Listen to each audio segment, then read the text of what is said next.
Bismillahirrahmanirrahim. Assalamualaikum warahmatullahi wabarakatuh dan salam sejahtera. Terima kasih atas keprihatinan tentang hal ehwal Sabah dan Sarawak.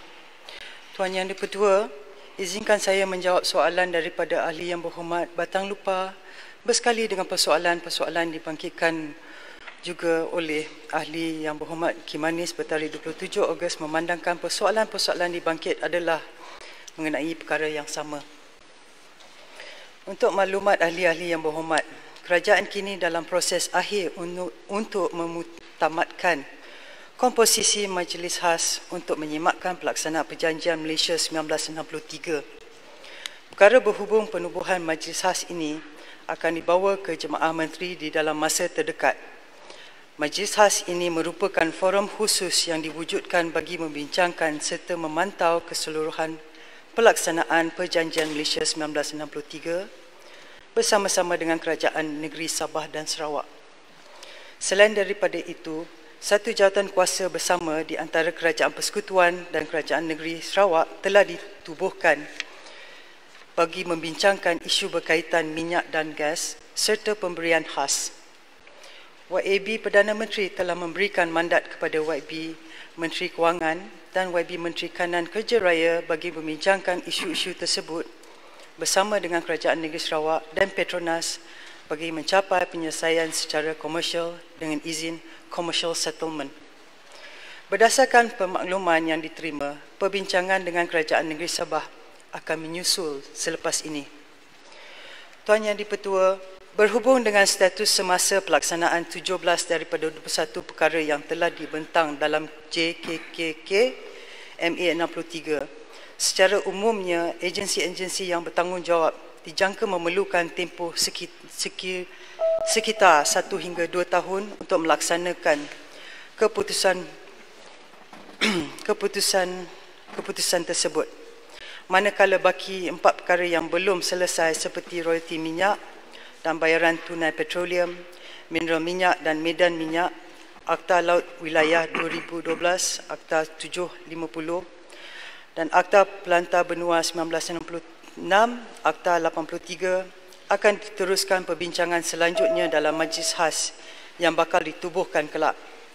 Untuk maklumat ahli yang berhormat, Majlis Khas ini akan dipengerusikan oleh YAB Perdana Menteri dan akan turut dianggotai oleh YAB Ketua Menteri Sabah, YAB Ketua Menteri Sarawak, Menteri Kabinet yang dilantik serta wakil-wakil dari Kerajaan Persekutuan, Kerajaan Negeri Sabah dan Kerajaan Negeri Sarawak.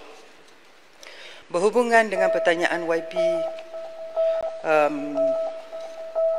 tentang penubuhan jawatan kuasa Parlimen, waktu ini jawatan kuasa Parlimen untuk memantau pelaksanaan semakan MA 63, kerajaan berpadangan menubuhkan Majlis Khas adalah memadai buat masa ini dan sehubungan itu tidak keperluan untuk jawatan kuasa Parlimen ditubuhkan bagi tujuan tersebut. Tuan Yang di-Pertua, kerajaan yakin bahawa kejayaan dalam agensi ini akan meredakan ketidakpuasan hati rakyat di negeri Sabah dan Sarawak yang selama ini merenggangkan perpaduan dan integriti wilayah yang kukuh serta serentak akan mendapatkan memperkasakan patriotisme dan nasionalisme negara bangsa. Sekian, terima kasih. Terima kasih Yang Berhormat Timbalan Menteri. Saya persilakan Yang Berhormat Datuk Seri Hajar Rohani untuk soalan tambahan pertama. Terima kasih soalan tambahan. Terima kasih atas jawapan yang telah diberikan khususnya mengenai apakah yang langkah-langkah yang telah diambil sekarang ini. Tapi soalan tambahan saya, apakah status terkini kes-kes mahkamah berkenaan dengan tuntutan yang dibuat oleh Negeri Sarawak terhadap Petronas dan bila agaknya rundingan ini semua akan mencapai penyelesaian? Terima kasih. Terima kasih. Silakan Yang Berhormat Timbalan Menteri. Terima kasih atas soalan yang ahli yang berhormat. Untuk maklumat ahli yang berhormat, Petroleum Nasional Berhad, Petronas, telah menarik balik rayuan di Mahkamah Rayuan pada 3 Ogos 2020 yang lepas terhadap keputusan Mahkamah Tinggi di dalam semakan penghakiman dengan izin Judicial Review. Keputusan Mahkamah Tinggi telah dikekalkan. Dengan penarikan balik rayuan ini, maka bermakna Petronas tidak lagi mempersoalkan kuasa Sarawak untuk mengenakan cukai jualan ke atas produk petroleum. Ini telah disusuli dengan pendaftaran 7 buah syarikat subsidiari Petronas sebagai layak membayar cukai dengan izin taxable persons di bawah Undang-Undang Cukai Jualan Negeri. Memandangkan perkembangan ini, pihak Negeri Sarawak telah menarik balik kes sivil tuntutan bayaran cukai jualan terhadap Petronas di Mahkamah Tinggi pada 5 Ogos 2020 lepas. Dengan ini, maka tiada lagi kes mahkamah di antara Negeri Sarawak dan Petronas. Terima kasih.